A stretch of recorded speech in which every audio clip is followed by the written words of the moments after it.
que a gente não fala tanto das guerras que acontecem na África? Porque elas têm pouca repercussão geopolítica? Porque tem pouca importância econômica, né? Pelo menos no momento, assim. Por exemplo, hoje a pior crise humanitária contemporânea não é a Ucrânia e Rússia, não é a questão Palestina, é o Sudão.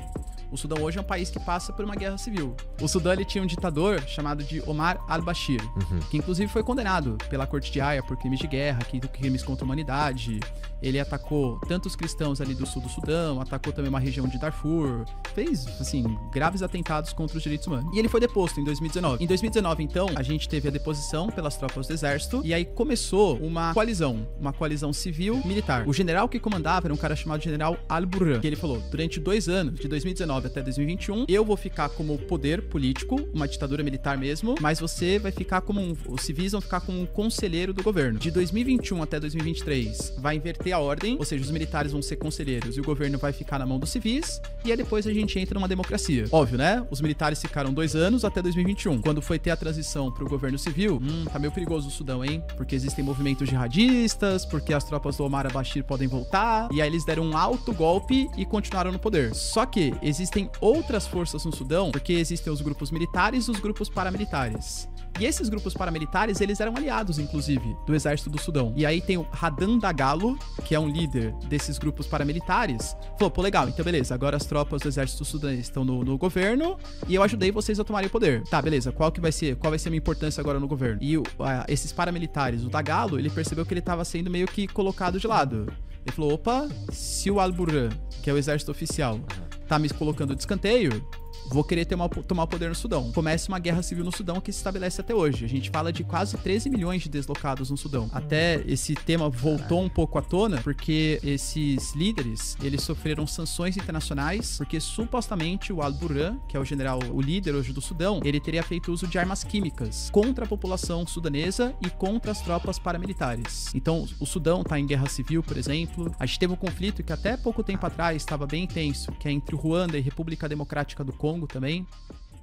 Porque ele sabe que o poder que ele tem de argumentar com os iranianos é muito baixo, né? Ou seja, qual que é o apoio geopolítico que o Irã tem? Diplomaticamente falando, o Paquistão apoiou, a Rússia apoiou, a Coreia do Norte apoiou, a China apoiou, e são países importantes. Mas apoiou do ponto de vista diplomático, não militar. Talvez quem pudesse fazer um apoio militar seriam aqueles grupos do eixo da resistência, que eles denominam os Houthis, o Jihad Islâmico, o Hamas, mas eles estão muito enfraquecidos, né, pra atacar Israel. Bom, então a gente deve à China o lance deles não fecharem o Estreito de Hormuz. Cara, é interessante saber que veio de um aliado, na verdade, esse pedido aí. Né? O Marco Rubio, que é o secretário de Estado, quando ele ficou sabendo que o Irã estava fazendo táticas ali de confundir os sistemas de GPS, o Marco Rubio telefonou pra China conversar com o Irã. Porque ele sabe que o poder que ele tem de argumentar com os iranianos é muito baixo. Agora, o poder que os chineses têm é muito maior. E a China foi lá e publicamente falou que se o Irã tomasse essa atitude, ia ser uma medida errada e ia perder apoio da comunidade internacional.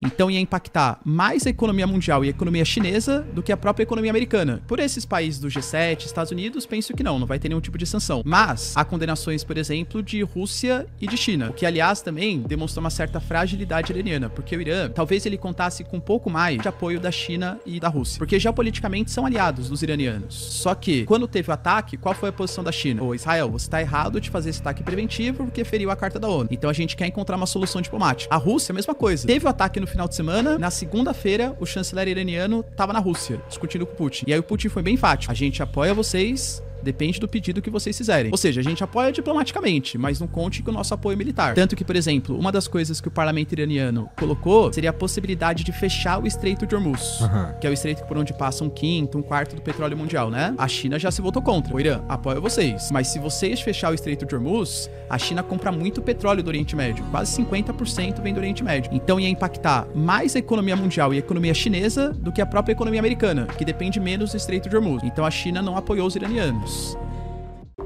E aí, é legítimo Israel fazer ataques contra aqueles territórios? E isso, por exemplo, Israel mentiu, falou que não estava fazendo, e a gente teve parlamentares israelenses que falou, não, aqui ó, tem provas, documentos desse financiamento e tal. Então assim, é difícil, né? A propaganda, a forma de você passar a informação faz muito parte da guerra híbrida também. Mas, respondendo a sua pergunta, eu não acho que dá pra confiar nas informações do Hamas, não. E assim, realmente caíram então hospitais e escolas lá em Gaza? Sim, caíram. A questão é que várias dessas escolas e hospitais eram usados como bases, e também isso a partir de fotos, imagens, vídeos que foram divulgados. A questão questão que fica, né? Então, beleza. Nós temos escolas que, inclusive, algumas delas frequentando também, seja para áreas de refugiados, hospitais também são sendo usados para tratar as pessoas, e o Hamas estabelece suas bases militares ali. E aí, é legítimo Israel fazer ataques contra aqueles territórios? Ah, não, mas o Hamas tá lá. Mesmo assim, tem civis. E aí, é legítimo fazer isso? Na minha concepção, também não.